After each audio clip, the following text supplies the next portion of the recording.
So the Subcommittee on Immigration, Citizenship will come to order, and we have a quorum.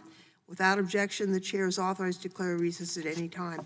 Pursuant to notice, this meeting is being held for the purpose of considering a motion requesting an investigative report from the Department of Homeland Security on 3 of the named beneficiaries of Private Bill H.R. 4225, Maria Isabel Buesa Barrera, Alberto Buesa Mendoza, and Carla Maria Barrera de Boso. At this time, we need not request a DHS report on the 4th named beneficiary, Anna, as she is in the process of applying for permanent residence through her U.S. citizen husband. Without objection, I ask unanimous consent that my full statement on this bill will be made a part of the record. I would like to quickly note, however, that the enactment of a private bill is the only avenue for permanent relief for this family.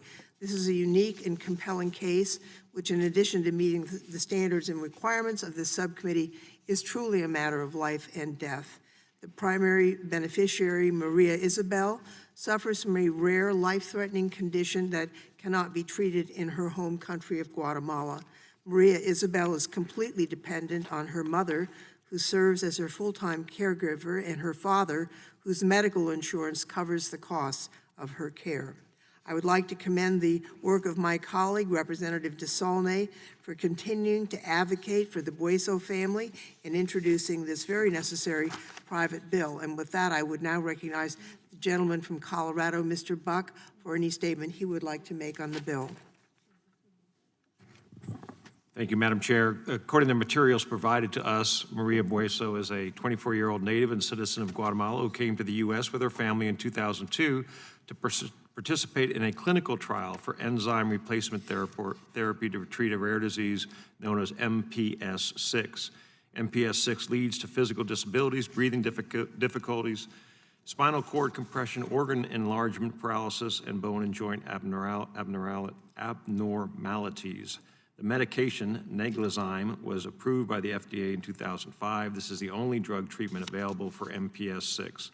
It is not available in Guatemala, according to the drug manufacturer and Guatemala's Ministry of Health, via an exchange of letters with the World Health Organization.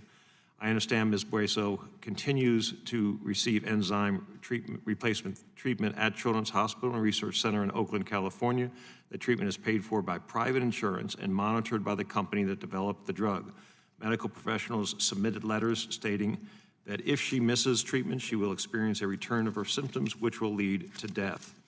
After the family last entered the U.S. in 2004, the family subsequently applied for and received deferred action from DHS repeatedly until it was denied August 7, 2019, due to a policy change. A month later, DHS reversed course and reopened her case, granting deferred action until August 2021. I would note a few things about this bill. Of course, this is a very sympathetic case, given the grave consequences if treatment were not available. Yet the individual and her family are in the U.S. pursuant to a grant of deferred action that is not set to expire until 18 months from now. The subcommittee's private immigration bill rules state we will be reluctant to schedule any bill on behalf of an alien who is in deferred status. So it would be my hope that we approve the request for a report today and that we keep our guidance in mind as we continue to consider this bill. In addition, before H.R. 4225 could be reported favorably, I would note that it must be amended to ensure compliance with the subcommittee's rules. One of the named beneficiaries has not exhausted her potential immigration remedies. I appreciate the chair's willingness to work towards that outcome. Today, the subcommittee will request that DHS provide us a report on the beneficiaries of H.R. 4225, and I look forward to that report. Yield back. Thank you, Mr. Buck, and as noted in my statement, we will not be asking for a report on the Anna who is named in the bill. That you're right, it would have to be amended, but she is seeking residence through her husband's U.S. citizenship. So I just want to be clear on that. Neither the chair or ranking member of the full committee are present, so I will now move that the subcommittee requests the Department of Homeland Security provide the subcommittee with a departmental report on 3 of the named beneficiaries of H.R. 4225 pursuant to Rule 5 of the subcommittee's Rule of Procedures for private immigration bills. Such beneficiaries are Maria Isabel Bueso Barrera, Alberto Buesa Mendoza, and Carla Maria Barrera de Boso. All those in favor will say aye. Aye. All those opposed will say no. In the opinion of the chair, the ayes have it. The motion is adopted. The request will be made to DHS to provide the subcommittee with a departmental report for the beneficiaries as indicated. And we will now adjourn this portion of the subcommittee and move to the hearing that we are now about to begin. And that is the noticed hearing on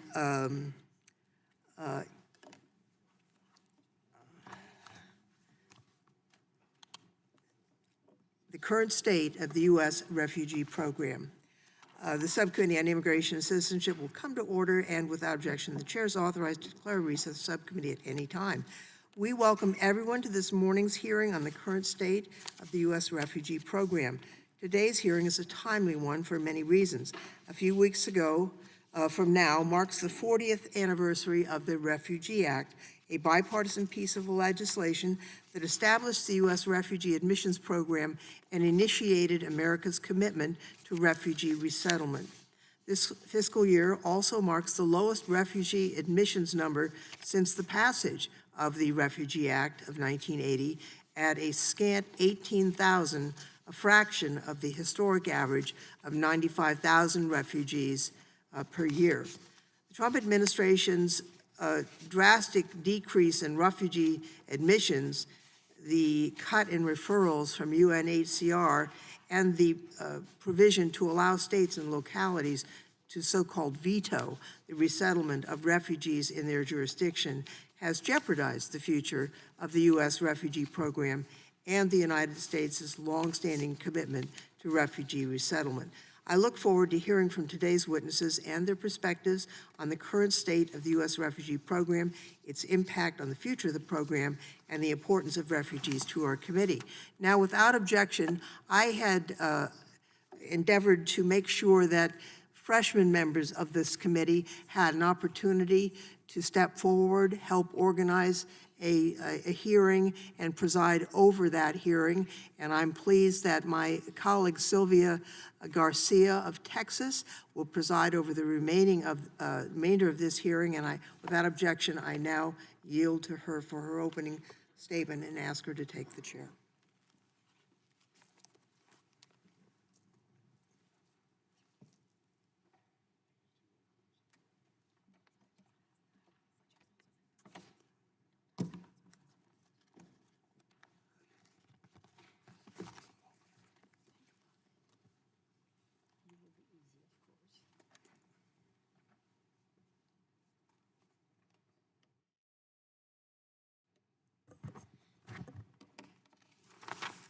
Thank you, Chairwoman Lofgren. I'm honored to be able to chair this very important hearing today.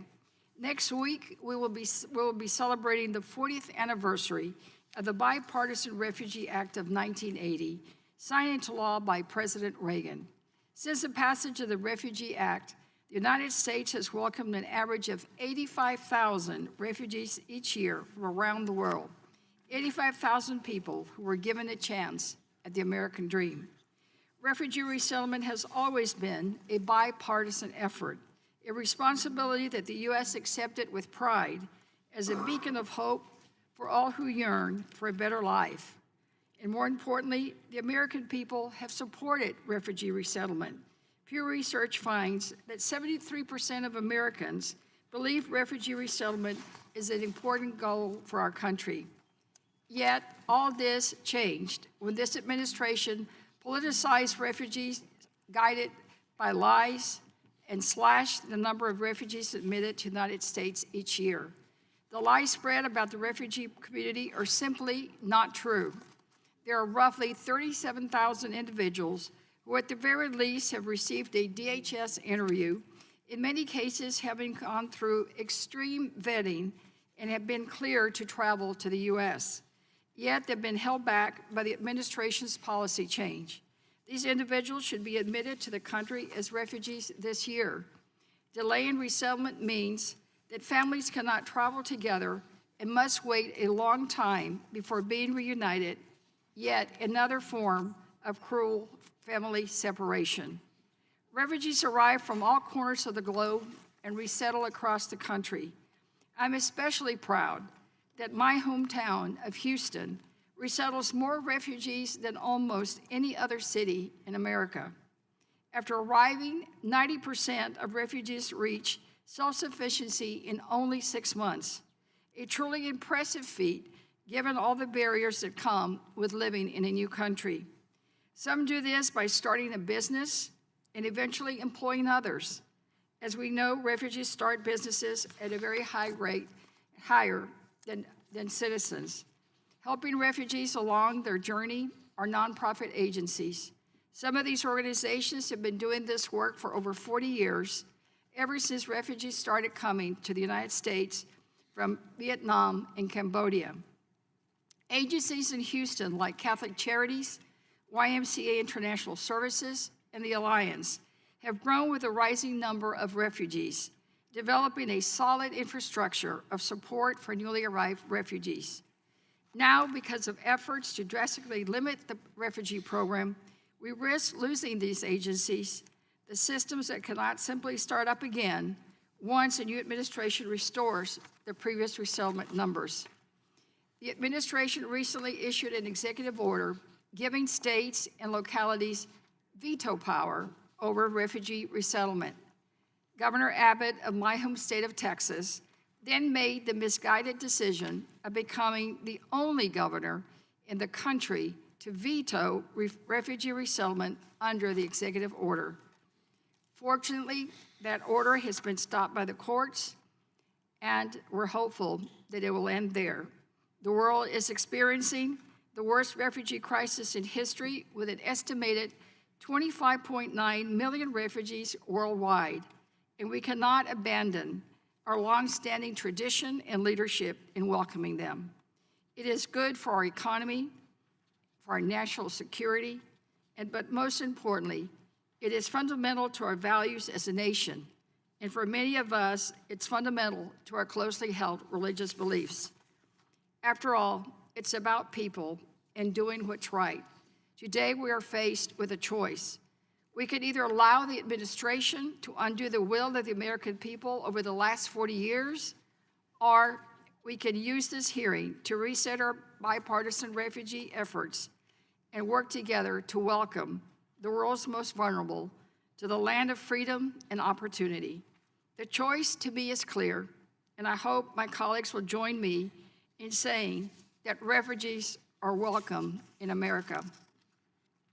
It is now my pleasure to recognize the ranking member of the subcommittee, the gentleman from Colorado, Mr. Buck, for his opening statement. I thank the chair. The U.S. Refugee and Admissions Program has helped people from all over the world escape brutal persecution in their home country and find a new life and new beginning in the United States. America's commitment to and participation in this program has been a crucial part of our humanitarian and diplomatic leadership. I believe we must honor this important commitment. However, as with any government program, this program has problems that we must address. Those most in need of humanitarian assistance have been forced to flee their homes. They may be displaced living in refugee camps. Their home country is often war-torn or the government has collapsed. The tragic reality is that the circumstances that give rise to a refugee crisis are also the same reason why it can be so difficult to vet refugees. We heard time and again from the Obama administration that refugees were the most vetted of all foreign nationals seeking to come to the U.S. That same administration and national security experts also told us that security checks are only as reliable as the databases used for vetting. Case in point, earlier this month, a man named Ali Achmed was recently arrested in Arizona. He received refugee status in 2008. He had scars on his body from bullet wounds that he used to claim persecution. We now know the truth of how he obtained these wounds. He was a member of al-Qaeda hit squad in Iraq. A 2018 report detailed how, over a 4-year period, almost 1,000 people had been killed or injured in 32 separate terrorist attacks in Europe involving asylum seekers or refugees. A majority of the terrorists had direct connections with ISIS, and 2/3 were recent arrivals admitted under a humanitarian program, such as the refugee program. I want to be clear, most refugees present no danger to the United States or our European allies. At the same time, we need to continue to evaluate this program to ensure that we admit only those persons truly deserving of assistance. Maintaining this delicate balance is not only critical to protecting the national security interests of the United States, it is also necessary for maintaining public support for the refugee program to ensure its continued existence. This is why the Trump administration took steps to increase vetting of refugees and other foreign nationals seeking admission to the U.S. These policies do not reflect racial bias or religious animus, but show a concern for the security of our country and the safety of its residents. Another concern is whether states and localities are being consulted prior to resettlement. While federal law requires this, previous administrations never took the obligation seriously. Under the leadership of the current administration, states and localities are finally being consulted. I also understand that the administration has lowered the refugee ceiling to 18,000 this fiscal year. I appreciate the fact that asylum claims draw on the same finite resources and personnel as the refugee program. The spike in asylum cases has strained these resources.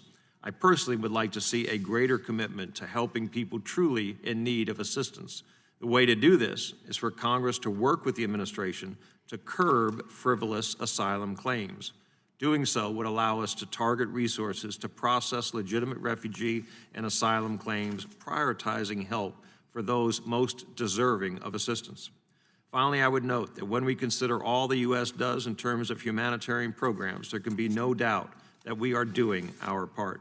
I thank the chair for holding this hearing and look forward to hearing from our witnesses. And I yield back.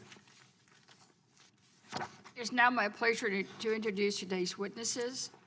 Barbara Strack is the former Chief of Refugee and Asylum Division of USCIS and currently serves on the Advisory Committee for Church World Service Immigration and Refugee Program. Barbara Strack retired as Chief of the Refugee and Asylum Division in 2018 after 12 years of its head and spent a total of 27 years in federal government service. During her time there, Ms. Strack was responsible for overseas refugee interviews as well as related anti-fraud, national security, quality assurance, and training initiatives. She also frequently testified before both chambers of Congress on the topic of U.S. refugee admissions. She is a longstanding advocate for the importance of the U.S. refugee program and continues to do so in her current role with Church World Service. She received her bachelor's degree from Brown University and her JD from the University of Michigan. Next to Ms. Strack is Bishop Mario Eduardo Dorceville Rodriguez. The Most Reverend Mario Eduardo Dorceville Rodriguez is an auxiliary bishop of the Archdiocese of Washington and is the current chairman of the U.S. Conference of Catholic Bishops Committee on Migration. Bishop Dorceville was born in Colombia and was ordained to the priesthood there in 1985. He received his bachelor's degree in philosophy and sacred theology from the major seminary of the Archdiocese of Bogota, a licenciate in sacred theology from Pontificia Universidad Javeriana de Bogota, and a doctorate in ministry from the Catholic University of America. Bishop Dorceville is a long-standing advocate for immigration reform, refugee resettlement, and critical programs like deferred action for childhood arrivals and temporary protected status, the latter of which he testified about before this very committee last year. We welcome him back to the committee and look forward to his testimony. Next is Mr. Bihar Atam. He is a Sudanese refugee who came to the United States in 2001 and became a U.S. citizen in 2007. Since arriving to the United States, he has received his bachelor's degree from the University of Nevada, Las Vegas, and his MBA from Regis University, and currently works as a contract audit manager at a Las Vegas casino and resort company. He is a Nevada delegate to the Refugee Congress, the founder of a local refugee support nonprofit called South Sudan Center for America, and is engaged with mentorship programs at the University of Nevada, Las Vegas, Hotel College, and his local school district. Mr. Atam has been honored by Fortune magazine and the American Red Cross for his contributions to his community. We thank him for sharing his story with us today and his continued advocacy for the importance of refugee resettlement to the United States. Lastly, Laura Reese. Ms. Reese is a senior research fellow for Homeland Security at the Heritage Foundation. She has over 23 years of experience in the immigration and Homeland Security arena. Ms. Reese twice worked at the Department of Homeland Security on management and immigration policy and operation issues. She has also worked in the private sector as a Homeland Security industry strategist and in government relations. She previously worked for this very committee as a counsel for the Immigration Subcommittee. She started her career at the Justice Department's Board of Immigration Appeals and the former Immigration and Naturalization Services. She received her bachelor's degree and JD from Valparaiso University in Indiana. Welcome to all the witnesses. If y'all would please stand so we can swear you in. We welcome all our distinguished witnesses and we thank them. And if you would raise your right hand. Do you swear or affirm under penalty of perjury that the testimony you're about to give is true and correct to the best of your knowledge, information, and belief, so help you God? Let the record show that witnesses all answered in the affirmative. Thank you, and please be seated. For the witnesses, please make note that each of you have provided written statements, and some of them were a little lengthy. So we will ask you to please summarize your testimony to 5 minutes. You will each have 5 minutes. To help you stay on time, there is a time lighting device on your table. When the light switches from green to yellow, you have 1 minute to conclude your testimony. When the light turns red, guess what that means? We stop. It signals to you that your time has expired. And with that, we'll go ahead and begin with Ms. Strack. You can begin with your testimony.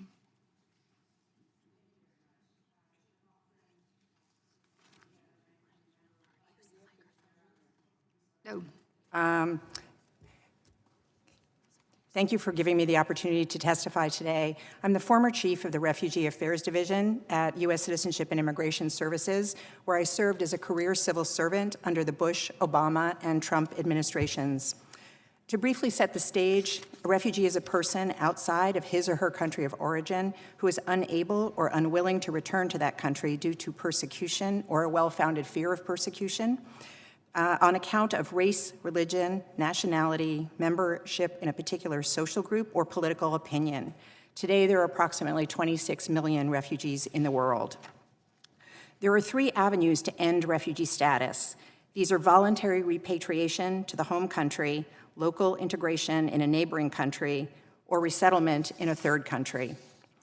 Resettlement is the scarcest option. Fewer than 1% of the world's refugees are resettled to any third country on an annual basis. The US traditionally took half, and the rest of the world took the other 0.5%. The Trump administration, however, has dramatically departed from these norms and set the lowest refugee resettlement ceiling ever at only 18,000 for fiscal year 2020. There is no justification for this. First, the USRAP, U.S. Refugee Admissions Program, is operationally secure. The U.S. decides on both the number of refugees to be admitted and who they are. Refugee applicants are interviewed in person, and they're subject to the most rigorous level of screening of any category of traveler to the United States.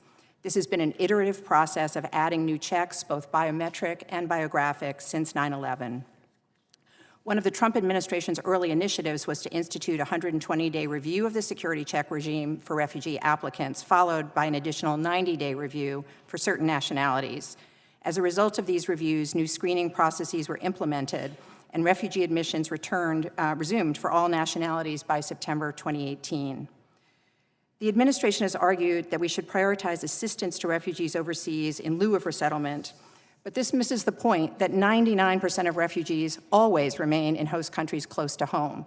Resettlement is specifically to help those most vulnerable refugees, those who can't return home or aren't safe in that country of first asylum.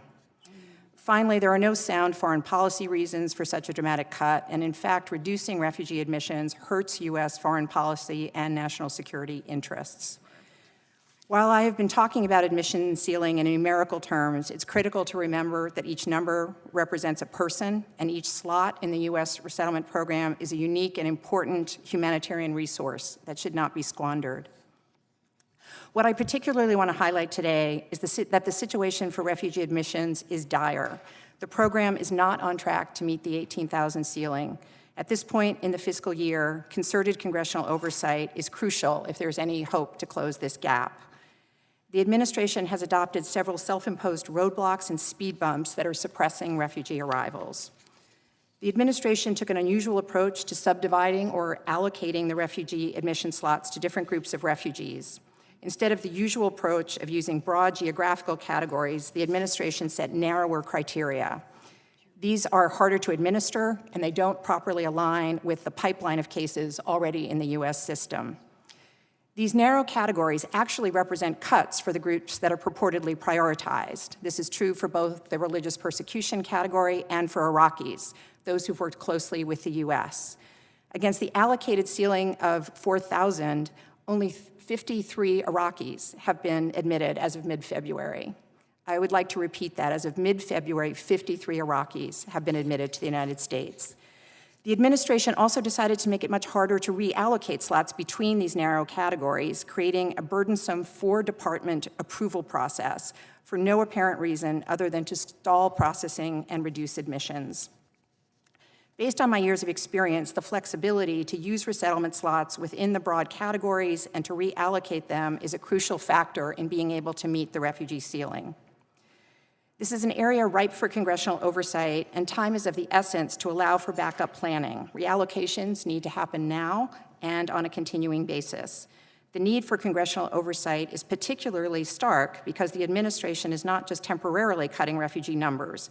The changes it has made will have long-lasting ramifications, dismantling a program that Congress has supported and invested in over decades. It will take years to recover. The current politically charged debate around refugee resettlement is a historical anomaly. For most of the program's existence, it has enjoyed bipartisan support. I'd like to say thank you in particular to Ranking Member Buck for spearheading a letter signed by 17 members of Congress to Secretary Pompeo. This is the moment to harness this bipartisan support to provide effective oversight of an administration that is bent on dismantling this critical, life-saving program. Thank you. Bishop?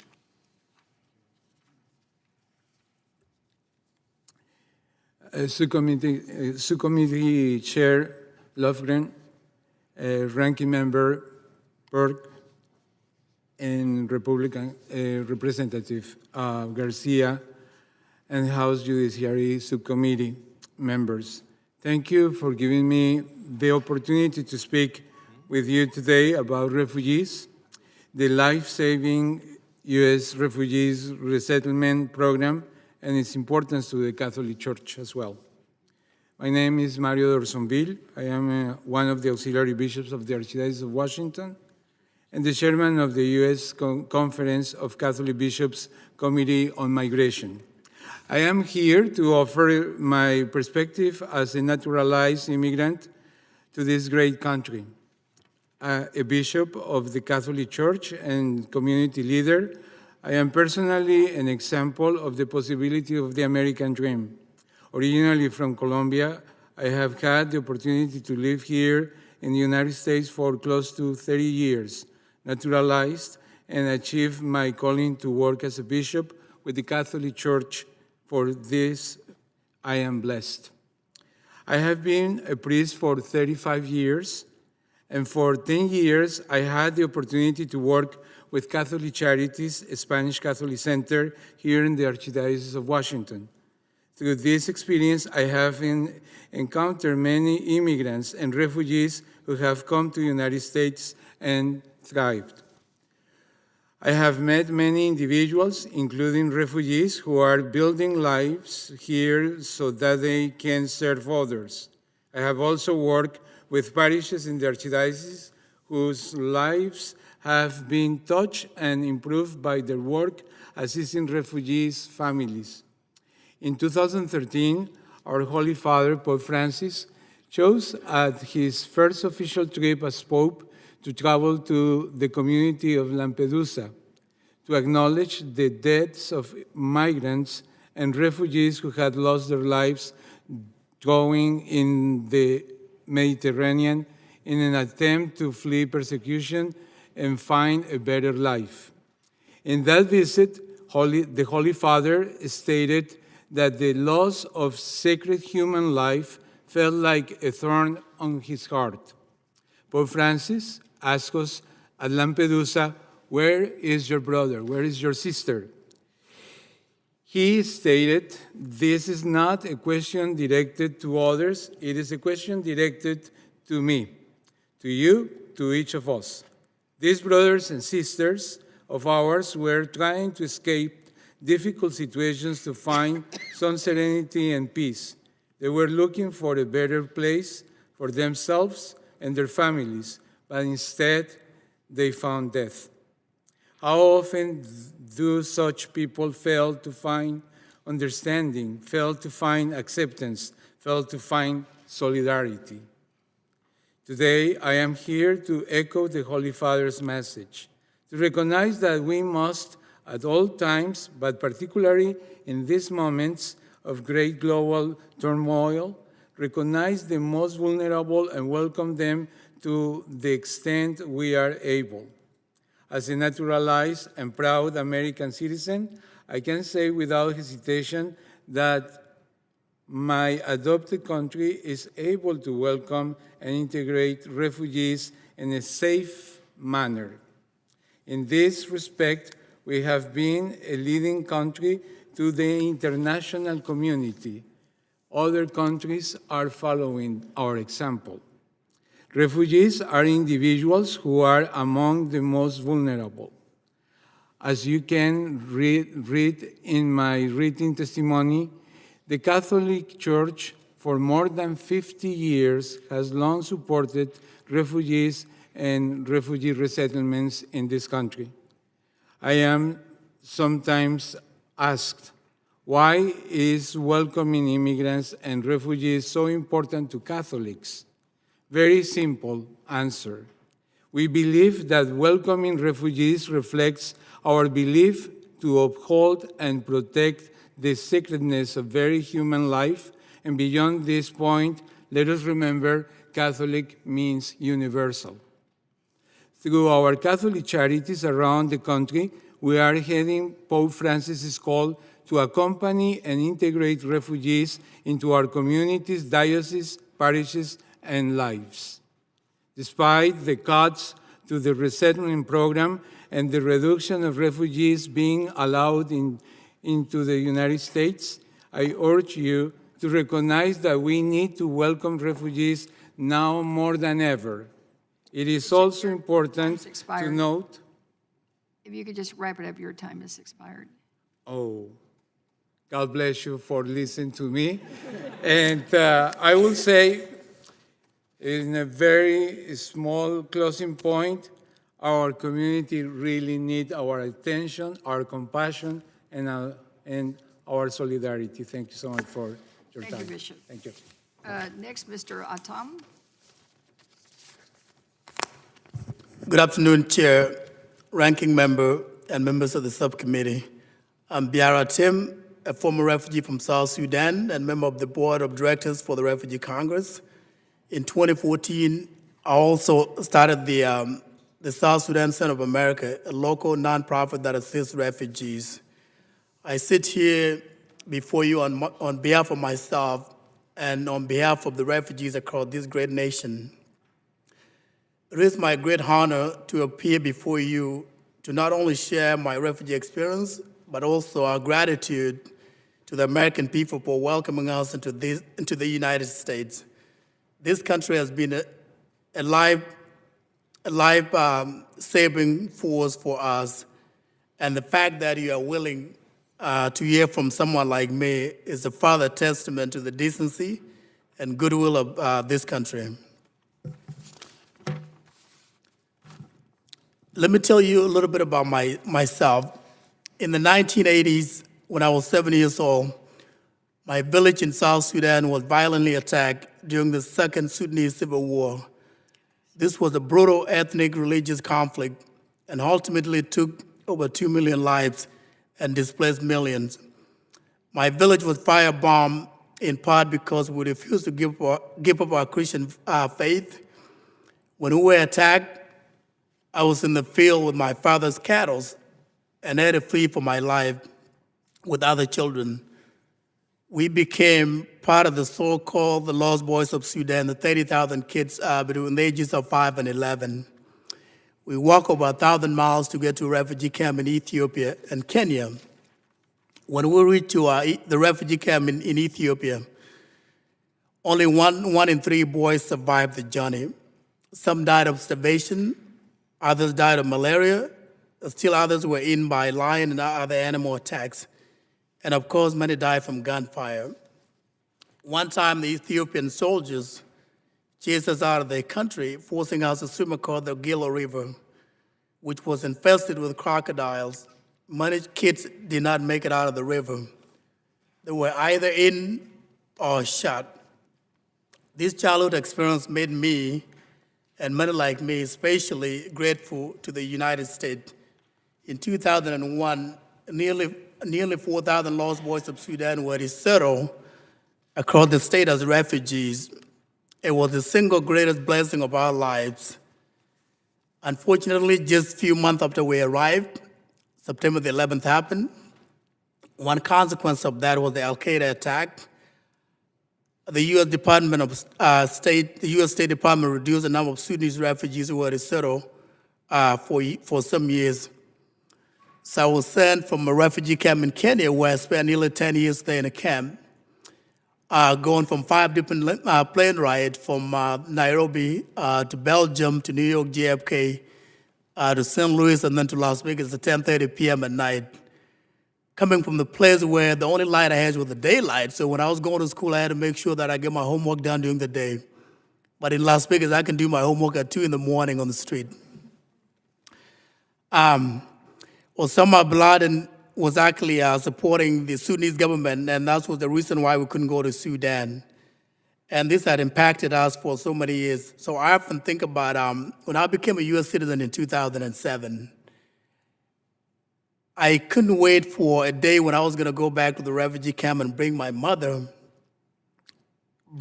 back to Las Vegas. But especially, I wanted her to meet my future wife and attend our wedding in Minnesota. But that trip instead turned into the one to attend her funeral. My mother died of malaria in the refugee camp after she was denied a visa to come and attend my wedding in the U.S. Her death and life in the camp was ultimately the result of the tragic and the fearful times that we lived in. Therefore, it's not an exaggeration to say that I sit here today because my family and my community are the victims of the same terrorism that struck the United States on September 11th. My question that I would like to ask today is that why do the vast majority of Americans want to welcome refugees into this country? And I'm going to share 3 perspectives. Refugees bring the spirit of gratitude to this country. Sometimes people who are born here, I'm just going to wrap it up. So the second thing is the refugees often are the most talented of their Mr. Tom, communities. just in one sentence, because your time is also as expired. All right, thank you so much. So refugees are the most talented members of this community, and refugees are the great ambassadors for America. And thank you so much for having me here today. Thank you for your testimony. Ms. Reese? Thank you. Thank you, Chairwoman Lofgren, Congresswoman Garcia, and Ranking Member Buck for the opportunity to speak to you today about the current state of the U.S. refugee program. My name is Laura Reese, and I'm the Senior Research Fellow for Homeland Security at the Heritage Foundation.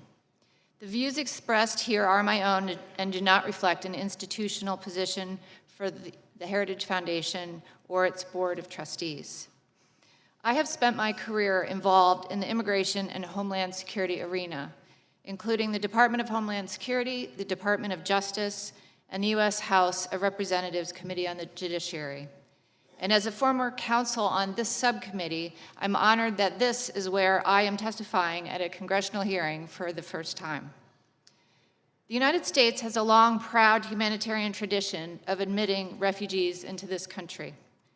The U.S. refugee program supports U.S. interests by rescuing some of the world's most vulnerable people, asserting American leadership, and strengthening U.S. public diplomacy. I will discuss 3 areas of improvement needed for the refugee admissions program. The first area has to do with refugee vetting. There's no way to design a foolproof vetting system, but a successful refugee program should be honest about security risks and make sure to mitigate them. Periodic reassessments are necessary to identify and combat fraud patterns, maximize information sharing among agencies dispersed across departments, and leverage newer technology. An effective tool to achieve this is developing a person-centric system. The status quo of the relevant databases involved in this program are characterized by scattered information systems among agencies gathering limited purpose data that is difficult to coordinate across agencies. The U.S. immigration agencies and intelligence community should be employing a person-centric system which would link encounters based on biometrics and provide a person's complete travel to and from the U.S. and immigration history to allow an adjudicator to determine eligibility for any immigration benefit. And as we think about vetting, we should also consider upstream benefits. Resettlement is not the solution to mass displacement. By assisting countries on the front lines, we can stretch resources furthest to help the largest number of refugees. The second area of improvement is ensuring refugee program integrity. An aspect of the U.S. refugee program that needs attention is continuous vetting of recently resettled refugees to determine whether a refugee returns to the same country from which they asserted they were being persecuted. If a refugee voluntarily returns to his home country, he may lose his refugee status. And to maintain the integrity of the program, the U.S. should ensure that those who apply for and those who have received refugee status have a bona fide claim of fear. Another aspect of program integrity is that U.S. immigration law states that a refugee should apply for adjustment of status, or green card, 1 year after admission as a refugee. However, there's currently no follow-up by the U.S. government to ensure a refugee submits the adjustment application. As a refugee's 1-year anniversary approaches, DHS should contact the refugee with a reminder to apply for adjustment of status. This will not only assist the refugee's integration into U.S. society with a more permanent immigration status, it importantly also provides the U.S. government another look at the refugee regarding progress towards that permanent status. This brings me to my third area of improvement, and that's refugee assimilation. Unfortunately, subsequent radicalization of refugees in the same or later generations has occurred in the U.S. and other resettlement countries. And this new phenomenon warrants having the U.S. government assess current assimilation efforts and success. Assimilation is key to reducing this risk. Learning English, gaining an education helps immigrants build an American identity and the knowledge, skill sets, and social capital that increase their sense of belonging in American society. Patriotic assimilation does not require that refugees forget their history. Rather, the goal is that immigrants embrace the principles of the United States and develop loyalty to the U.S. and fellow Americans. We need a comprehensive assimilation plan in which our schools emphasize civics education more, English proficiency occurs more quickly, and greater civil society is more involved in the resettling of refugees. Involvement by individuals, even sponsors from the local community, can facilitate refugees' entry into mainstream society. This helps build civic pride and patriotic attachment to other Americans. Finally, as we think about our refugee program, we should always view it as a segment of our whole immigration picture, and remember that managing borders is central to a nation's sovereignty, which is exercised by every country in this world. Thank you. Thank you. We will now proceed under the 5-minute rule with questions for the witnesses, and I will begin by recognizing myself for 5 minutes. My first question is for Ms. Strack. Ms. Strack, you described in your oral testimony the situation for refugees as dire for this program, and you made reference to the 18,000 ceiling as being too low. And I think you mentioned that we're not quite even there yet with half the fiscal year. And my understanding is that the fiscal year, it looks like halfway through, we're only at about 5,000. Do you think the Trump administration could handle more refugees and do more on this? And what is it you think that we could be doing to make sure that we achieve that 18,000 ceiling, low as it is? Thank you. I'm very concerned about the particular subcategories, what we call the allocations of refugees, and that it's going to hamper the administration's ability to reach the 18,000 ceiling. If you actually look at the number and estimate monthly arrivals, the situation doesn't look too bad. You would see a path to get to 18,000 if you increased monthly arrivals by a reasonable amount. The problem is those suballocations. So, for example, of the 18,000, 4,000 numbers are reserved for Iraqis. 53 Iraqis have arrived so far this fiscal year.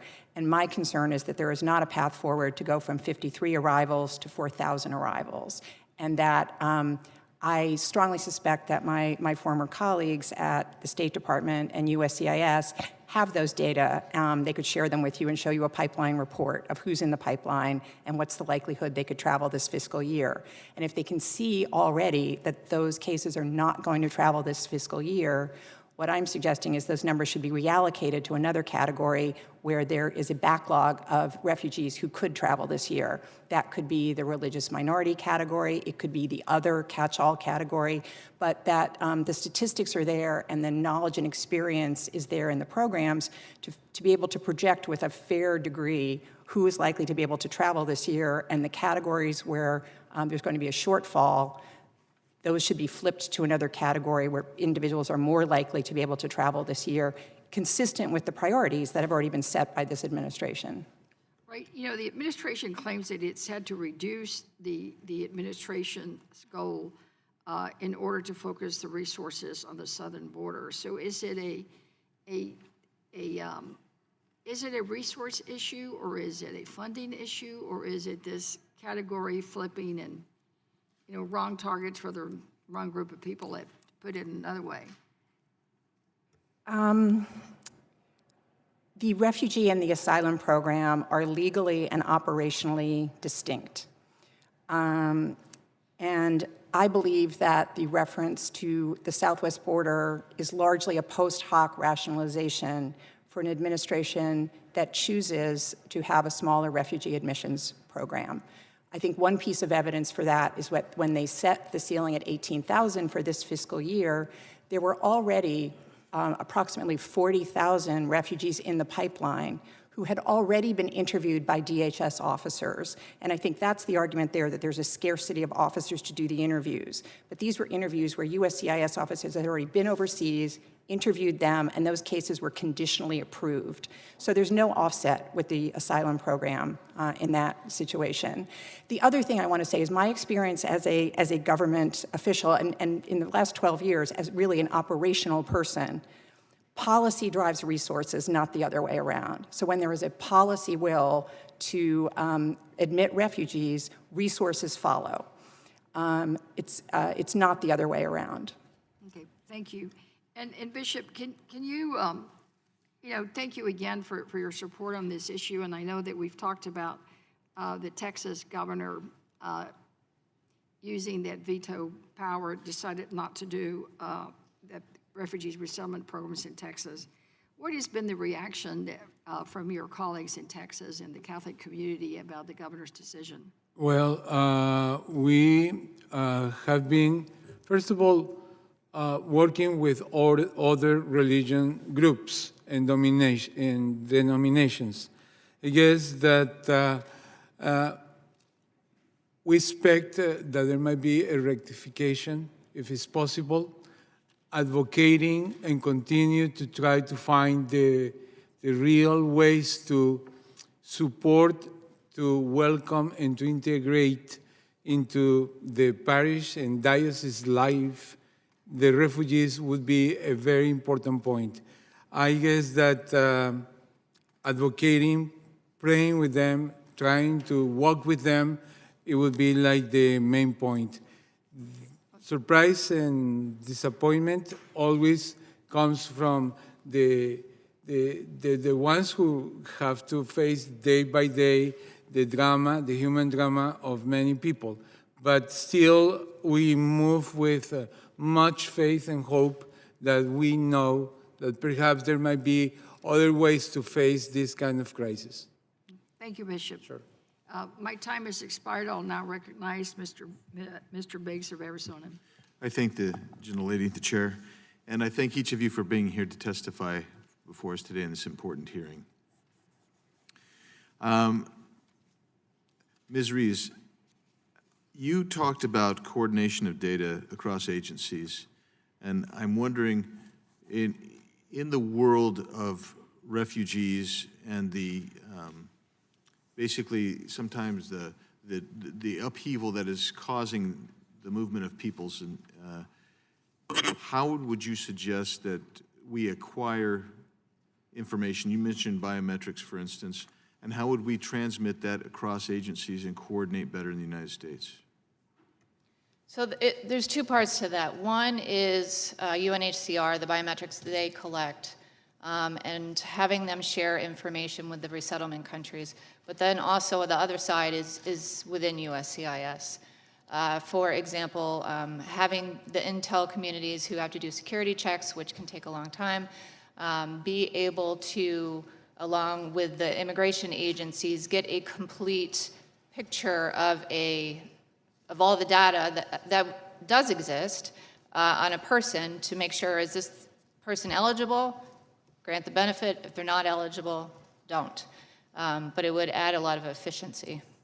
So Ms. Drake testified both in written and oral testimony that 40,000 folks, refugees, have been interviewed in the pipeline, but we've only allocated for 18,000. Is an interview the only vetting process that goes through before we admitted a refugee? My understanding with that group is they're awaiting security checks, and as I said, that can take a long time. And with regard to the vetting system, I think everybody here is going to agree that there's no foolproof vetting system available at this time, but have improvements been made in the Trump administration to mitigate risks of either fraud or those who pose a national security risk? Yes, so both refugee and asylum process needs periodic reassessments. This was done after 9/11. Over time, applicants can game the system, and so that is why another assessment is needed periodically. Coming into the Trump administration with very high numbers and radicalization appearing in some of these cases, both in the US and abroad, it was time to do another reassessment. So that's what occurred at the beginning of the administration. It's involved using newer technology, making sure information sharing is occurring among all the right agencies and the like. And so one of the things that you testified to is that DHS doesn't provide, at the end of a year, a refugee comes in, they're not providing a notice to the refugee that it's time to apply for a change of status. And so I'm going to ask Mr. Achmed, do you recall receiving any kind of notification from DHS when your year status was up to apply for a change of status? No, I never got a call from the DHS, but when I arrived here, I knew that after 1 year I can apply for a green card, which I did, and then later apply for U.S. citizenship. So it's a process, because the initial, when you come as a refugee, you get, we call I-94, which is only good for 1 year. After 1 year, that document is not valid, so you have to become a resident, so you get your green card, and then from there you can become a citizen or continue to renew your green card every 10 years. So you had, on the front end, you knew that within a year you were going to be able to apply for the green card, the change of status? Right, because the initial document is only good for 1 year. Right. And so I would guess I would ask anyone on the panel this question, because I think this is an interesting question. We talked about repatriation and the three. Let's just put it this way: after you received either refugee status or you Do we know if there's any repatriation? Do people head back to their original nation after the period of danger is passed? And do we keep statistics on that at all? By your silence, I would say, Ms. Drack, you want to? If I may, I would agree. I don't believe there are any comprehensive statistics on that.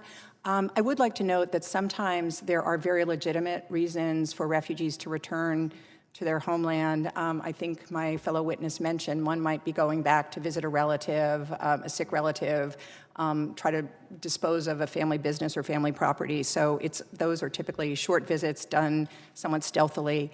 My understanding is that they're at the airport, that very often inspectors, CBP officers at the airport, if they recognize that someone has refugee status and they recognize that they have returned to their homeland, they have the discretion, and I understand that it is used on occasion, I don't know how regularly, that they will invite that refugee into a secondary conversation to explore those issues.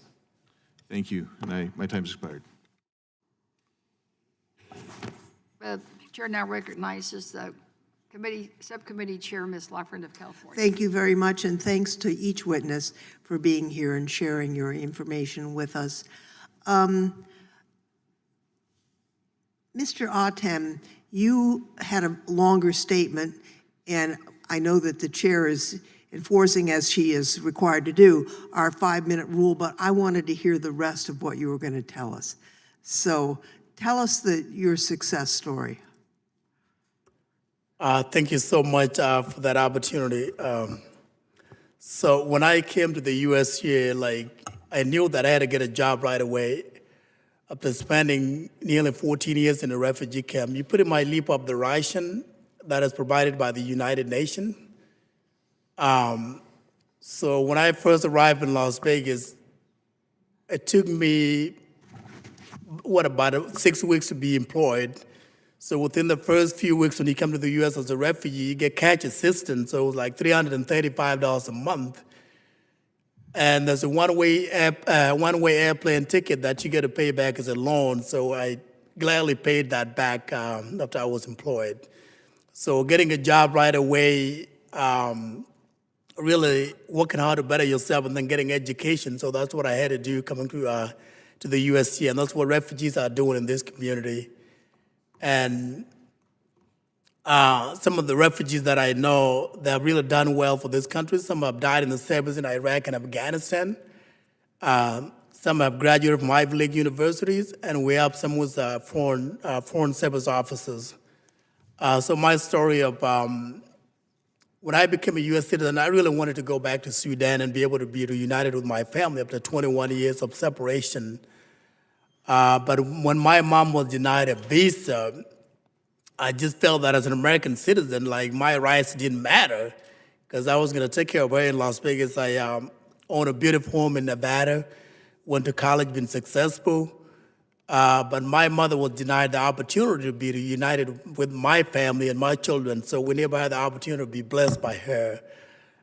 So a lot of work that I do in the community, I do a lot of speaking engagement, sharing the refugee story with our kids in the school district, whether I'm speaking in at a community college or just a local middle school. So the message that I get from the kid is that before hearing your story, I used to doubt myself that I can actually accomplish my academic goals, but after hearing what you went through, if you can do it, I can do it. So we're really inspiring kids in the community and also helping refugees to integrate into the American community. So provided job training, and that's what we're doing in the community, being able to help them so that they become self-sufficient. As a refugee, you're only being assisted for 90 days, so within 90 days you can get a job and pretty much be on your own. So the first thing that you do, make sure that refugees get employed as soon as possible, and then after that, they're gonna be happy taxpayers. That's great to hear. What you went through as a child is it's just shocking to even hear, and I'm glad that you're now my fellow citizen. Thank you so much for this opportunity. I couldn't be more proud to be an American, because what really inspired me to be an American, when I was growing up in a refugee camp, when we got the ration, say it provided by the United Nations, USA. So I wanted to be here so that I can be the one assisting those kids in the refugee camp. And hopefully they will have an opportunity to settle so they can achieve all the things that I've done for myself here in the U.S. And I'm proud to do that any day. Thank you very much. Mrs. Slack, we have our refugee consultation once a year with the Secretary of State, and we did that in last fall. And one of the issues raised by Senator Graham, and we followed it up with a letter to the Secretary of State, was that there are thousands of refugees who had done everything. I mean, they'd been screened, the security check, they were waiting with their airplane ticket, and then were not able to come because of the change in the numbers, some of whom were translators who'd helped American soldiers in Iraq and Afghanistan. If there's, well, obviously the low numbers for all of this year, are they going to have to go through that entire process from scratch over again if they wait several years? It is a complicated question. I guess the first thing I'd like to say is I agree that that periodic reviews of the security vetting system are for refugees are very important, and didn't just happen after September 11 and with the Trump administration. Sure, I know It that. really was a They've continuous happened, process. If there's fraud issues and the like. I certainly think that the moratorium that accompanied the 120-day review at the beginning of the Trump administration was unnecessarily cruel. There were people who were in transit who had given up all their possessions. They were in a camp. They were ready to head to airport at midnight. That was, I think, not necessary. The answer, though, is some people, because of those enhancements, do need to go through additional processing. And whether it's every step or only an incremental addition, they do have to go through those. And it is likely that some other checks will expire in the meantime, and those may need to be repeated as well. My time has expired, so I'm going to yield back to the gentlelady from Texas. She yields back, and the gentleman from North Dakota, Mr. Armstrong, is next. Thank you, Madam Chair. Ms. Reese, the President issued an executive order to ensure that states and localities were adequately consulted before refugees were resettled in their jurisdictions. What kind of just state and local resources do refugees utilize? So it could involve, as some that Mr. Achmed mentioned, job services, school programs, medical assistance, childcare. There's a host of. And community buy-in's obviously important to have proper refugee resettlement? Yes, it's very important. The more that individuals in the community are involved, the more assimilated the refugees can become, the more they develop an affinity for their fellow community members. And because, I mean, and just like with anything else, because refugees utilize local resources and require the community to buy into the resettlement program, it's important to consult with local jurisdictions, isn't it? Yes. What do you think it says about the program that 43 states consented to resettle refugees before the order was enjoined? So it was already required in the law that the resettlement agencies work with state and locals before resettling. My understanding is that was maybe done inconsistently. Some states or localities were not pleased with the lack of consultation that was occurring. So I believe that was the reason for the executive order that was issued. But the fact that the vast majority of the states agreed to continue to resettle continues their commitment and the faith in resettling refugees and the benefits of the program. In North Dakota, we have primarily 3 communities, Fargo, Grand Forks, and Bismarck, that do this. And we're proud of our refugee communities. We're proud of our New American communities. They're fantastic. And in 2 of those communities, through this whole process, it went by, I mean, as seamlessly as possible. In the 3rd community, it actually turned into quite a contentious deal before they actually voted to accept them. But as is often the case with issues like this, it kind of turned into a binary fight, which I don't think was really accurate. I think a lot of people weren't frustrated with the refugees in their resettlement so much as the lack of transparency from the agency that was in charge of helping resettle these refugees. They had previously asked for some, and we weren't asking for phone numbers and addresses and those types of things, but the legislature had asked for a report on these things in a couple of years prior. And through the course of this, we recognized that they were fairly uncooperative in the type of data they provided. And so I just want, the integrity of the program has to be in place in order to ensure the successful future of the program. And how do we, it's really more of a statement than a question, but how do we ensure that the agencies that we're working with to do this are working with the community so they know that the information they're getting is correct? Well, this EO was a bit of a forcing function, I think, to make what the law required happen. Hopefully, going forward, there will be more consistent consultation with the states and localities before resettling. And to that end, I would be the first person to testify in favor of adequate or responsible and reasonable refugee resettlement, but I don't entirely know why the appropriate place for that isn't in a state legislature or in a county place where the resources and the community is the one that's going to accept them and going to welcome them in and continue to work with them. So with that, I yield back. Gentleman yields back. We'll now recognize the gentlelady from Florida, Ms. Merkersel-Powell, for her 5 minutes. Thank you, Madam Chair, and thank you for holding this hearing today.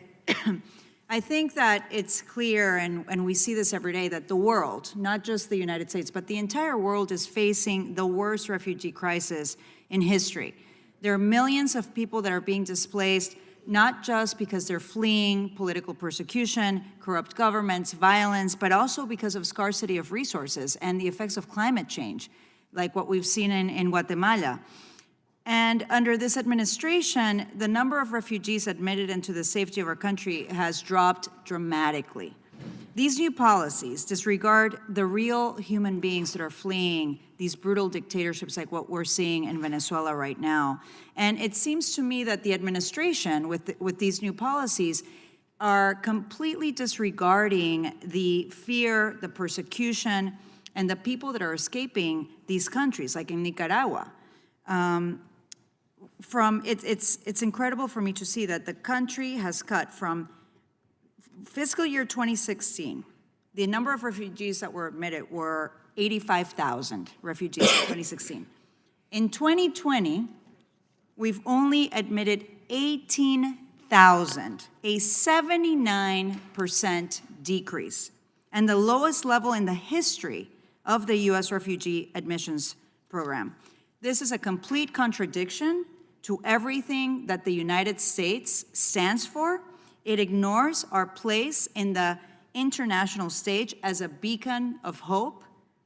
And even at the lowest levels of refugees that this administration is letting in, it doesn't even allow for the smallest percentage of refugees from around the globe that are trying to obtain freedom, asylum, and protection.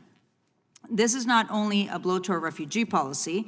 The president has also issued an executive order requiring states and localities to consent to receiving refugees before they can be placed there by the government. While this order was put on pause by the courts, my own state of Florida has not yet consented to receiving refugees. South Florida, I represent an area that is incredibly diverse in my district. It has a very rich history as a place for refugees for tens of thousands of Cubans who have fled dictatorship in search for a better life. And because we've welcomed those in search of freedom, it seems like now they're being punished for it. I immigrated here when I was a young girl, when I was 14, from Ecuador. I was not a refugee seeking asylum, but during the Reagan years, the immigration policies were completely different. And there was a path for us to request legal status for those of us that were looking for freedom and opportunity.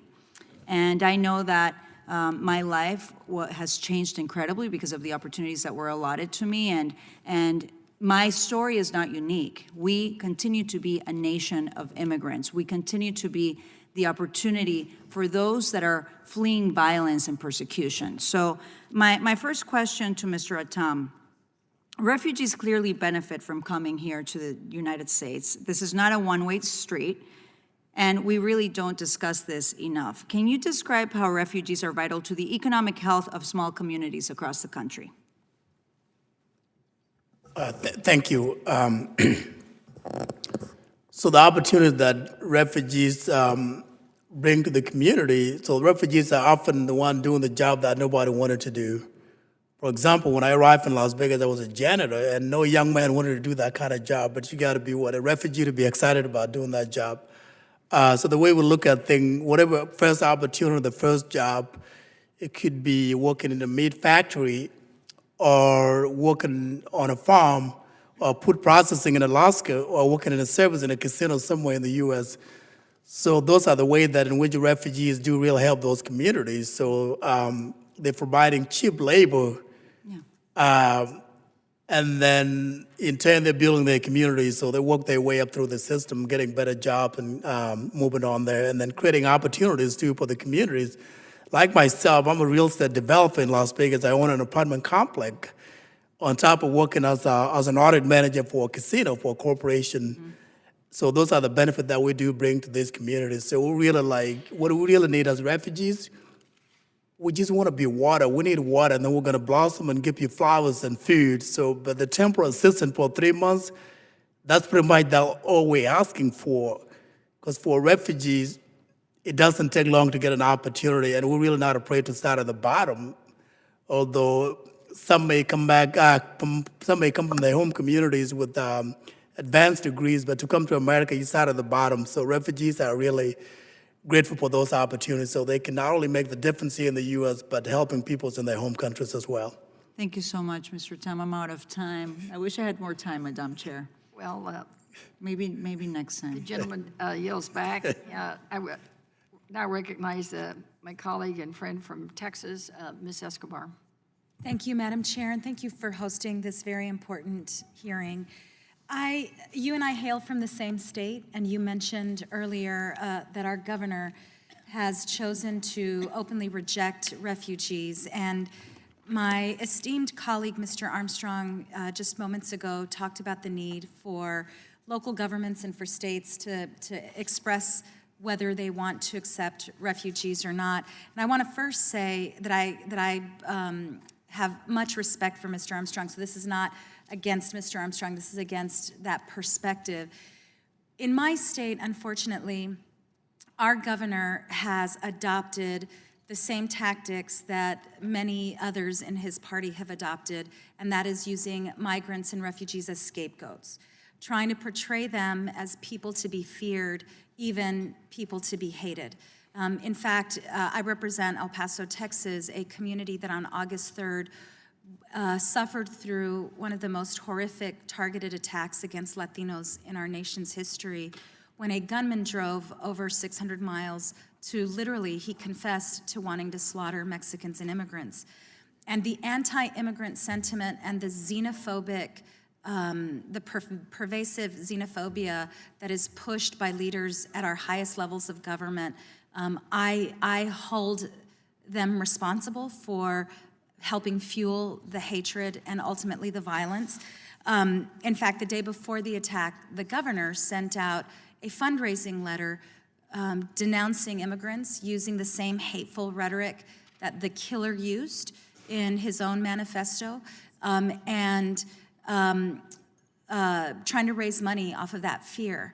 And so it's no surprise that months later, the governor announced he wanted to close the door, shut the door on refugees. And in fact, I'd like unanimous consent, please, to enter into the record almost a dozen articles about the governor's efforts to shut the door on refugees. And my point really... Without objection. Thank you, Madam Chair. And my point in raising this issue about allowing local governments to have this kind of control is that we sometimes empower people who work against our nation's values in that way. And so as a nation, we are a nation of immigrants, and we should continue to pursue the noble goal of protecting the most vulnerable. Ms. Strack, I want to make sure that folks watching at home understand just how vetted refugees are before they come into our country. Can you very briefly, because I have a couple follow-up questions, tell the American public what a refugee has to go through in order to enter into this country? Yes, and I can say in my former life, if the system that Ms. Reese described, that there was a single touch point for a person-centric record existed, that would have simplified the task. But since that doesn't exist, we went to multiple places in the government. So refugees are vetted with biographic and biometric information. That's usually fingerprints. The State Department is involved, Department of Homeland Security, FBI, National Counterterrorism Center, and other elements of the intelligence community. Also, the Department of Defense. We're looking not only for criminal records or national security information, but there is information regarding identity to make sure that people are who they say they are and that their family is who they say they are. And also, we have had, towards the end of my tenure, some very good initiatives with the UN Refugee Agency, UNHCR. In some cases, they have fingerprints and they have iris scans, and they were able to share them with us. Thank you. That describes a very thorough vetting process that goes through, that refugees have to go through, so I appreciate that. Ms. Strack, earlier, Ms. Reese mentioned when the question was asked about the backlog for the refugees, of the 42,000 who've been interviewed and conditionally approved, are they all just waiting on their security checks? And how many who are conditionally approved would be denied? I cannot give you precise numbers on that. It is certainly true, as Mr. Biggs suggested, that there would be a discount in those numbers of the 40,000. Some people aren't going to pass their security checks. Some people may not pass their medical checks. Those are probably the two biggest things that would be outstanding for that cohort of 40,000 that I mentioned. And it depends a lot on nationality. Some nationalities pass security checks at very high rates and don't have a lot of stumbles on their medical checks, and they travel quickly. The agencies know those numbers, those statistics, those average security check passage rates and travel times, and that's how they can construct a pipeline that meets the ceiling. So last year, when the program succeeded in meeting the modest ceiling of 30,000, they were managing against those kinds of challenges. Thank you. I yield back. Gentlewoman yields back. Chair now recognizes the gentlewoman from Washington, Ms. Chappell. Thank you, Madam Chair, and thank you all so much for being here and for your work. I wanted to start with you, Mr. Atem. I want to thank you for being here. I just had the pleasure of coming from Sudan on a congressional delegation and seeing the People's Revolution in Sudan achieve some incredible results in overthrowing a dictatorship. And I know this is a very difficult time. And as we were there, the administration announced a further ban that included Sudan in parts, and I know what a terrible impact that had on the Sudanese people seeking to build a better future. This refugee program has been described by the National Association of Evangelicals as the crown jewel of American humanitarianism. And I think that for a long time it has been a bipartisan program, and I'm deeply concerned that we're abandoning support for refugees when the world is in the midst of the worst refugee crisis in history. And so I wanted to ask you if you could say a little bit about the process that you went through, and I have a number of questions, so if you can just talk about what you had to go through administratively in order to get approved as a refugee to come to the United States. What did that involve for you? Thank you. So for me, it took having to walk 1,000 miles to get to a refugee camp in Ethiopia and Kenya. So when we arrived in that camp in Ethiopia, so it took the UN about 3 years to make that an official refugee camp. So some of the screening that were put in place was that you had to be identified that you're coming from, let's say, some tribe in southern Sudan. So you be identified with the United Nations, the UNHCR. And then that was the point where you were issued your identification. And then when we were attacking Ethiopia and having to walk to come through South Sudan and then to Kenya, we already had a refugee's identification. So to go through that process of becoming a refugee, so you'll be interviewed by the UN agencies there, along with the local authorities, to be identified as a refugee. So for me, I was already a refugee since I was 7 years old, and then it's spending nearly 14 years in that refugee camp. So the process of coming to the U.S. Began in 1998, which I'm going to talk a little bit more later when I get an opportunity. So, but the initial process took about 3 years and took 14 years in a refugee camp to be identified as a refugee. I was there getting ration from the UN with the rest of the Lost Boys from Sudan. After walking 1,000 miles to get there. Ms. Strack, based on your knowledge of the current state of the U.S. refugee program, what would be the likelihood of Mr. Atem successfully arriving as a refugee under current policy? I have to say it would be exceedingly small for a few reasons. One is that the administration has announced that it's no longer accepting referrals from the UN Refugee Agency, UNHCR. So he would have to have been lucky enough to get in before the deadline was cut off for UNHCR referrals, but for a few exceptions in Central America. Then in addition to that, the way the categories have been drawn this year, Sudanese nationals would fall in the other category, which is small, and so he would be, if he were lucky enough to be in the pipeline, he would be competing with many other qualified refugees for very, very few slots. So a person who has walked 1,000 miles, spent 3 years, and then another 14 or 17 years, I forget which number you said. It was a total of 14. 14 years to get here, and is now an incredibly successful contributor to our community and our country, would have close to an impossible chance of getting in under current regulations. I think it's exceedingly likely that he would remain in the camp. And those are changes that have occurred in the current administration, correct? Yes. Congress gave the president the power to determine refugee numbers under the assumption that the program would always be a priority, regardless of political affiliation. Ms. Strack, I understand you worked in both the Bush and the Obama administrations. Did you see a significant difference between a Republican administration's approach to refugee resettlement and a Democratic administration's prioritization of refugees? I did not before this administration. I would say my prior experience working in the Bush and Obama administrations on the one hand versus the Trump administration is night and day. But the Bush administration was very supportive of refugees. Secretary Chertoff was, the leadership at USCIS was. And I note in my testimony, Secretary Chertoff has continued to support refugee resettlement because of its implications for foreign policy and national security. I see that my time has expired. I just wanted to make it very clear that this has always been a bipartisan program. And in fact, my governor, Dan Evans, in the state of Washington, was a Republican governor who really helped bring in Vietnamese refugees after the war. And so I am deeply distressed that this is where we are today. I thank you, Mr. Atem, and I thank all of you for your testimony. I yield back. We thank you. The chair now recognizes the gentlelady from Pennsylvania, Ms. Scanlon, and also vice chair of the Judiciary Committee. Thank you very much. As the conversation's been going on here, I've been struck by some of the commentary about refugee resettlement programs and why people have these programs. I know many of the faith-based communities in southeastern Pennsylvania, which I represent, are eager to have refugees to resettle. There's been a very broad network there of resettlement activities because of the humanitarian interests.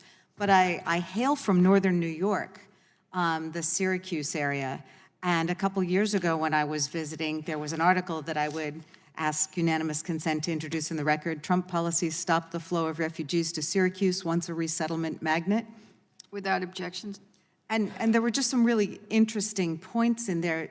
This is Syracuse and Buffalo are Rust Belt communities where the population's been leaving, and I think it speaks to Mr. Atem's statement that often refugees are ready to take the first job that comes along. But these are communities that had actively sought refugee resettlement because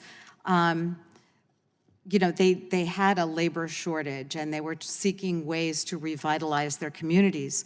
So in this region, they went from having several thousand refugees resettled per year to a handful and now hardly any. So as you might expect, there was an immediate drop in resources to the resettlement agencies, so they had to lay off people. But it's been more broad-based than that. We've got clinics and dental clinics and healthcare clinics that have had to lay off people or close because they don't have the same population coming to them before. They've had landlords and real estate developers who've had to shutter projects and cease them because they don't have the same folks coming into the community. So they've seen that refugees were filling labor gaps, they were buying vacant homes and starting businesses, and they did a study that showed that refugees and immigrants were adding $2 billion in spending power to this Rust Belt economy. So, you know, we've got the humanitarian reasons, which I think are undeniable, but we've also got these economic reasons that this policy has really, really harmed. I wanted to also turn back to something we were talking, I think, Ms. Struck, about the claim that we had to reduce the refugee admissions goal in order to refocus on the southern border. And I think you mentioned that these are two very distinct systems, is that right? Yes, that's correct. And some of the big cuts to the refugee program came from people who were actually stationed overseas, is that right? Or on this circuit? Yes, in general, the refugee officers are based in Washington, but conduct trips overseas to interview refugee applicants that we traditionally call circuit rides. In addition, USCIS had some overseas officers who are positioned, assigned permanently overseas for 3 years or so, who were very helpful in the administrative support and also did some refugee interviews themselves, particularly small, far-flung caseloads. This administration did decide to close those USCIS overseas offices. It was called International Operations. I understand there's been a bit of a reprieve and a few staff will stay overseas, but I do not think they'll be working on refugee matters. Okay. Can you just speak to one element that I'm not sure has been brought out? When people are resettled through the UN refugee program, they don't get to pick the country they're going to, do they? No, they do not. So when people are when people were being resettled in the U.S. through the UN program, after going through all those layers of verification that you stated, they weren't getting to choose the U.S. So there wasn't any kind of immediate terrorist threat or anything there, was there? No, the United States always is in control on the refugee program, and that's a distinction from the asylum program. It's also a distinction from what many of us saw in Europe in 2015 that involved spontaneous arrivals. So whether it is UNHCR or it's a U.S. designated program, the United States, traditionally through the State Department, determines which categories of refugees are candidates for resettlement to the United States. And there's quite a bit of conversation between the U.S. and UNHCR. We largely, overwhelmingly see eye to eye on who are good candidates, but there certainly are some particular characteristics that the U.S. is interested in and asks for, and there are other characteristics that we do not think are suitable for U.S. resettlement. So UNHCR is extremely helpful as a source and a filter on the front end, but the decision-making always relies with U.S. government officials. Okay, and I see my time has expired, so I yield back. Generally, yields back. Now, the chair recognizes my colleague and fellow Texan, Ms. Jackson-Lee. Let me thank the chair for the leadership and also for the importance of this committee. I almost don't know where to start, but let me move quickly because time goes, and I want to just put this statement on the record, and that is this statement of numbers. The United Nations High Commissioner for Refugees reported that at the end of 2018, there were 70.8 million displaced people worldwide, a record high, including 41.3 million internally displaced people, 25.9 million refugees, and 3.5 million asylum seekers. I'm going to go to you. I'm very familiar with the Lost Boys of Sudan. Can you just give us the pain, the disorientation, the violence of being a refugee. When I say that, not necessarily the violence against your person, but the violence on your life, your whole being about being a refugee or an internally displaced person. Thank you. Being internally displaced person, there are over, I think about 1 million South Sudanese being displaced in South Sudan now, and maybe about 2 million in Uganda, and then another maybe 500 or 1 million in Kenya. I've been, growing up in a refugee camp, the pain of going through that, like you feel like you don't belong. As a kid, you don't know that, when you become the other as a refugee, you're always known as the other. So the pain of going through that, not having a home to go to, and spending your entire life in a refugee camp. So when we arrived in Kenya in 1992, in Kakuma, that's when we opened our refugee camp. 28 years later, that camp is still open. There are more people there now going to that refugee camp. So kids that are growing up in that camp, then they're going to have kids in that camp. So you're talking about a camp of nearly 500,000 people with really no opportunities. So they just kind of leap up the UN aid, and because of the conditions in Sudan or South Sudan, they couldn't go back home. Thank you. Bishop, would you follow up with the pain of having a country that has policies that have been presently put in place by this administration that then goes to states? I know my colleague, I chaired a group called the Interfaith Ministries. The Houston Galveston Diocese was very involved. We were very active in taking refugees, proudly so, placing them, having apartment buildings as they adjusted to a new life. Of course, our state has joined in the pattern of rejection. What is it like, a refugee, 70.8 million people that can't find any place to go? There is something very important for all of us, men and women of faith, to read the signs of the times and to see that the worst thinking happened to humanity is to move to indifference. I guess that we have a wonderful leader around the world, who is Francis, who is inviting us every day to move from indifference to the solidarity and compassion. I guess that has been very disappointed for bishops in Texas for this position, because it's just closing the minds of those who have the power, if not to change things in this world, to make the difference. And I really think that's powerful for a human person, to be able to create sense of hope and future, if not for everyone, for others. In my testimony, if you allow me, and I'll finish, I said we have a strong responsibility to be leaders in the international community. Those who are watching us will follow what our example is. If we close the doors, we are isolating in a globalized world. Doesn't make any sense. Therefore, basically, that would be my reflection. A beautiful statement. Strack, what does capping, this ridiculous policy of capping refugees, in the experience that you've had, where refugees have been able to adjust, what does it do to the world order? And as the bishop has said, others watching this country with 70.8 million people, including people internally displaced as refugees, what does it do?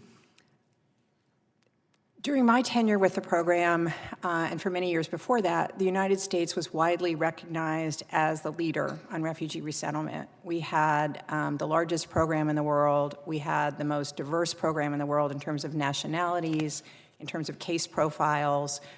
Some countries said no big families, or we only will take medical cases, but we don't want older people.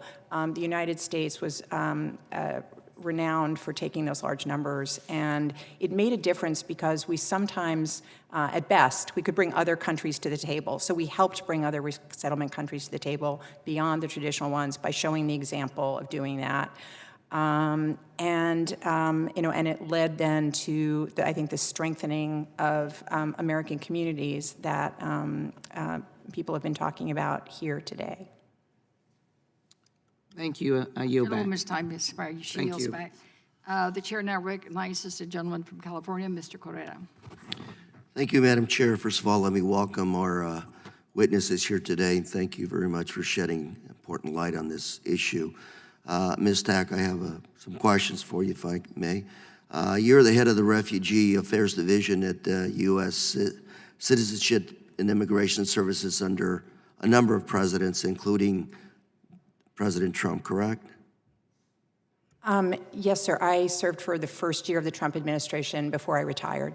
And would you say that even before President Trump came to office, that refugees were the most vetted individuals who are coming to our country from overseas?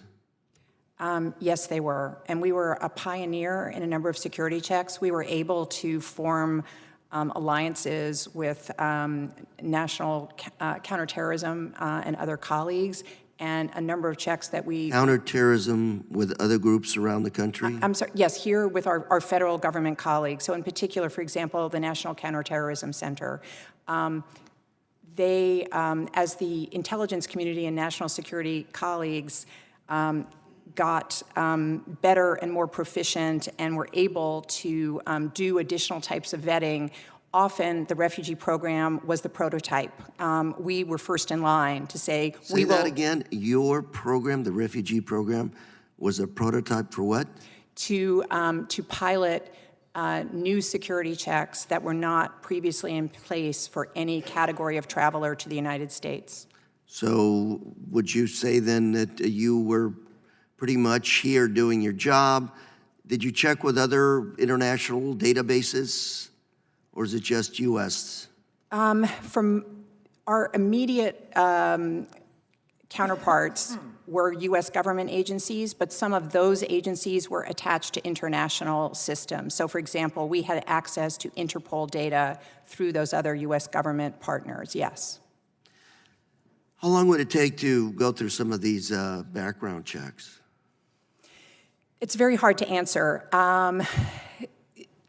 At certain points, there were backlogs, so it wasn't that the check itself was taking a long time, it was that getting to the front of the queue to be checked would take a long time. But it really depends on what's found. There are times when all of the agencies scour all the available data and there are no matches, or there's a positive match.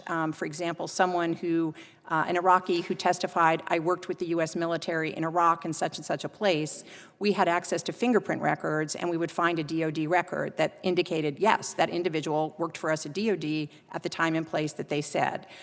So that might happen very quickly. In other cases, if there was potentially derogatory information identified, then an analyst would sort through that, and that took whatever amount of time was necessary to resolve. Let me focus on that point. Individuals, Iraqi, Afghanis from other countries around the world that worked alongside our soldiers, covering their backs, so to speak, in war zones. Are those individuals now subject to higher scrutiny?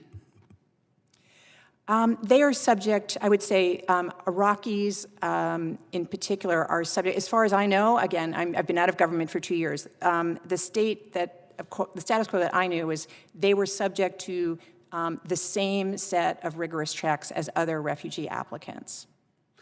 And so at this point, what's going on today within the administration, you wouldn't know whether that has changed at all. I'm trying to figure out whether these individuals are less welcome or welcome as they would normally be, since they were part of our fighting forces. My sense is that they are equally unwelcome. With the ceiling set at 18,000, that is a very restrictive ceiling. Although 4,000 of those numbers are purportedly set aside for Iraqis, only 53 Iraqis have actually been admitted through the refugee program this year. So there is a problem with the Iraqi program as it stands. There's a problem with these individuals that have fought alongside our soldiers, covering their back, saving American lives, qualifying as refugees to the United States. Yes, as the Congress actually defined the Iraqi program, it's people who worked with the U.S. military, people who worked with U.S. civilians, say at the U.S. Embassy, it's people who worked with American journalists and American aid, and there clearly is some sort of bottleneck in that program with 53 arrivals so far this fiscal year. So what are we sending these warriors? What's the message we're sending these warriors around the country about being allied with American soldiers in a battlefield? In preparing for this hearing, I found primary sources, former military individuals that I've quoted in my testimony, and they indicate that we are abandoning our allies and we're sending a message for the future that we're not reliable. Madam Chair, I'm out of time. Thank you very much. The gentleman yields back. The chair now recognizes the ranking member, the gentleman from Colorado, Mr. Buck. I thank the chair, and I will try to be brief in less than 5 minutes, but thank you for your recognition. I am in favor of admitting more refugees to the United States. I think refugees follow the rules, and we should reward those who follow the rules. I have a big problem with what's happening on our southern border, and I think we need to find a way to address that, both through foreign aid to countries that are south of our border, as well as with a better program, but I see the two as linked. I understand they're in different offices. I see the linkage. And I want to thank all the witnesses today for your testimony. It has been enlightening and has been very helpful to us as we try to make policy. Ms. Strack, I wanted to mention one thing. I'll talk more offline to you perhaps after the hearing, but you mentioned in your testimony that the administration was stalling or stalled. You used the word stalled, I think. You also said that they were unnecessarily cruel in an answer to a question. We've also heard some of the members talk about how refugees are used as scapegoats or people to be hated, or that the administration is xenophobic, or that a particular governor may have fueled hatred. I think we lose our ability, especially after an impeachment hearing, especially after some of the other things that have happened in Congress, when we go to our separate spaces and use that kind of language. And so as a leader in this area, and as somebody who has spent her life in this area and has a passion for it, I would just ask that you recognize that when I heard you use the term unnecessarily cruel, what came to my mind was cautious. I can see the word cautious being used, and perhaps unnecessarily cautious. But I think when we attribute motive, we go down a path that is unfortunate. There are many of us, many Republicans, who feel very strongly. There are many Somalis settled in my district, great workers, great members of the community, contributing, and friends of mine, and people who I wish everybody could see the dynamic that occurs between the refugees that are settled in the eastern part of Colorado and the rest of the community. Frankly, a lot of times the community begins with a certain level of apprehension, but over time accepts people, and the dynamic that exists between the refugee community and the more established community is a wonderful thing to see. It's really a growth on behalf of both sides. And so I hope that we can deal with this issue in a more productive way. And I will continue to work with the administration in finding ways to admit more refugees and make sure that they have accomplished the safety and security concerns that they, I think, validly have. When we talk about vetting, I recognize the Somalis, for example, were that I have talked to, were in refugee camps for 6, 8, 10 years. I think that's pretty vetted. And when I talk to those folks, they strongly disliked Islamic fundamentalism and the kind of attitude that might breed a terrorist action in this country, because that's who put them into this refugee camp. And so they were very pro-American and very concerned about, while they maintained a strong faith, they were very concerned about how that faith was perceived by Americans. And so I learned that by interacting with the Somalis in my community, and I really appreciated that, and it's something that I hope everybody can see in one way or another. But I think when we assume motive, we go to a place that isn't productive, and I hope that we are accomplishing something much more productive in the future in this area. Because I think as Americans, we no matter what our faith or lack of faith, we have a heart for those who are less fortunate around the world. And I hope that we continue to open the door and allow many people in that are following the right process, and make sure that we close the door and require people to follow the right process if they want to come to this country. So thank you all for your testimony. I thank the chair for holding this important hearing, and I yield back. The gentleman yields back, and the chair now asks for unanimous consent to insert the following statements into the record. We have statements from the Asian Americans Advancing Justice, Bethany Christian Services, Church World Service, Episcopal Church, Franciscan Action Coalition, HIAS, Interfaith Immigration Coalition, the International Refugee Assistance Project, International Rescue Committee, Leadership Conference of Women's Religions, Lutheran Immigration and Refugee Service, National Council of Jewish Women, National Immigration Law Center, and the Refugee Congress. And also letters from more than 85 U.S. mayors in support of refugee youth settlement. So without objection, this will be entered into the record. And this now concludes today's hearing. So once again, would join the ranking member and all the committee members in thanking all the witnesses for being here. I know you took the time to prepare and come here and travel here, and we certainly do appreciate it. Without objections, all members will now have 5 legislative days to submit additional written questions for the witnesses or additional materials for the record. So without objection, the hearing is adjourned. Thank you again.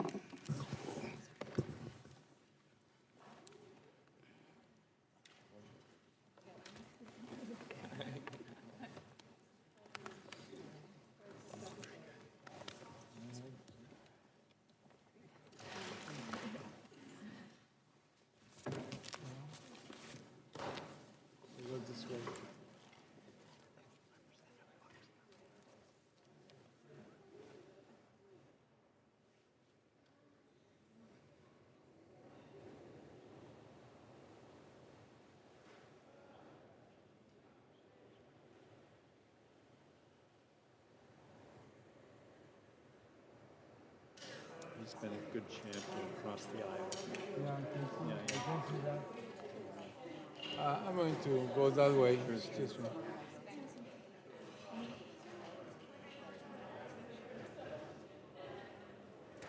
Oh, me, Nina? Her? Bishop. Oh, sure.